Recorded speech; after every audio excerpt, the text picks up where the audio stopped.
Kumusta mga ka-pet lovers? Alam niyo ba na may mga aso na talagang nagpapanganga sa halaga? Tama nga ang narinig nyo. May mga dog breeds na presyo pa lang, pang mayaman na. Samahan niyo ko habang tinitingnan natin ang top 5 pinakamahal na dog breeds sa buong mundo. Promise, hindi kayo magsisisi. Sa number 5, nandyan ang napakagandang Azawak. Galing pa ito sa West Africa at kilala sa kanyang kahanga-hangang bilis at eleganting pangangaso.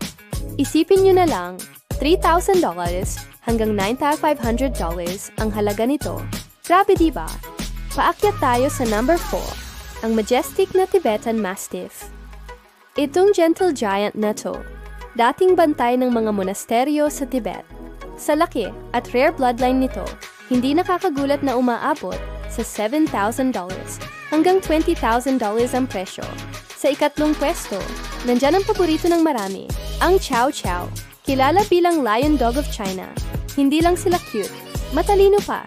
Kaya naman, 8,500 pesos hanggang $20,000 ang tag price nila. Papunta na tayo sa number 2, ang napakabihirang Lochin. Alam nyo ba na isa to sa pinakamadalang makitang breed sa mundo? Kaya naman umaabot ng $10,000 hanggang $35,000 ang halaga.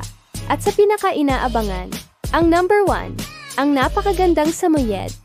Itong maputing beauty na to, galing pa sa malamig na Siberia. Sa ganda ng ngiti at kakaibang balahibo, umaabot ng $14,000 hanggang $15,000 ang presyo. Nakakabiglang diba? Pero tandaan natin mga kaibigan, hindi lang sa presyo na susukat ang halaga ng isang alaga. Ang tunay na mahalaga ay ang pagmamahal, oras, at dedikasyon na ibibigay natin sa kanila. Ano sa tingin nyo? Alin sa mga breeds na ito ang pinakapaborito nyo? I-type nyo lang sa comment section.